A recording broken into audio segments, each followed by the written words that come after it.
Hey everyone, welcome back. This is my review of Akame got killed, episode 8.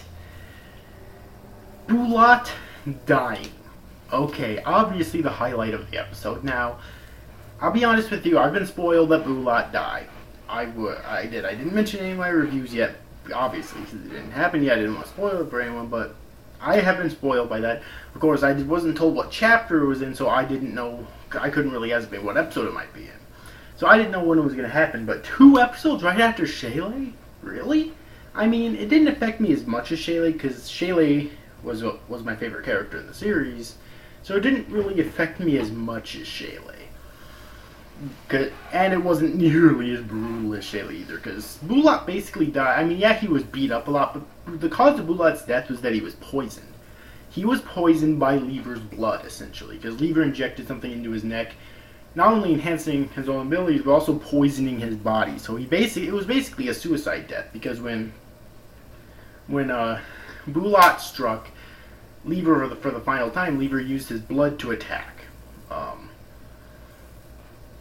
To attack Bulat, because we learned that Lever's power is the manipulation of water and all liquids, as long as they're already pre-existing, and that includes the water and blood, so he can also control blood, okay? So, yeah. Wow.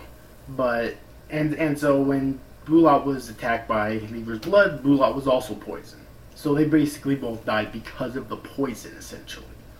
Okay?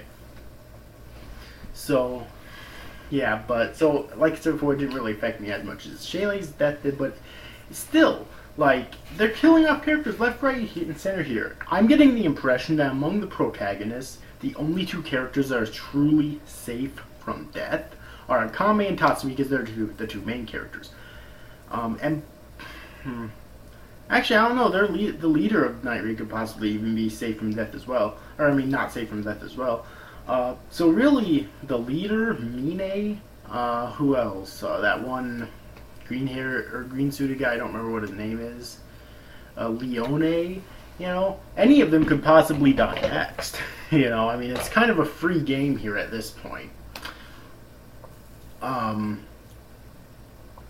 So yeah, but great episode of Akame got killed. I especially love the ending as well, because we finally got to see Akame's sister. She didn't specifically say Akame, but she said Nisan, and she said like Oni-san, so sister, and I remember a few episodes ago we got to see an image of her.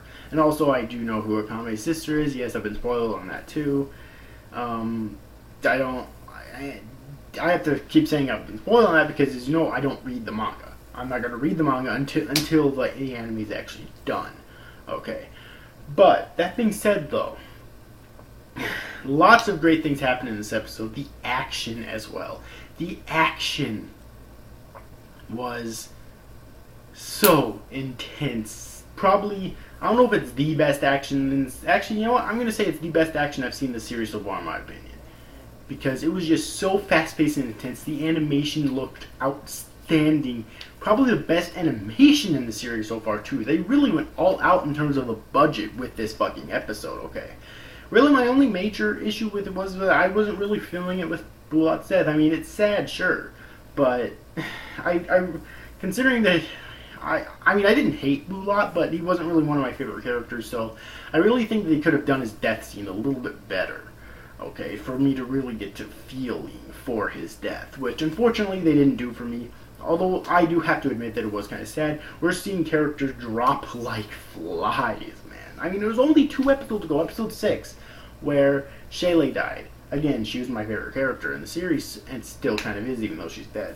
So, then 2 episodes later, in episode 8, Bulat dies. So, really, at this point, I think in terms of all the characters in the series, the only 2 characters that are free from death would be Tatsumi, obviously because he's the main character, and Akame because she's the secondary main character.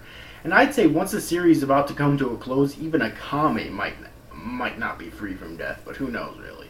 So anyways, overall, I hope you enjoyed this review, guys. That's it, guys. Thank you for watching. Bye-bye.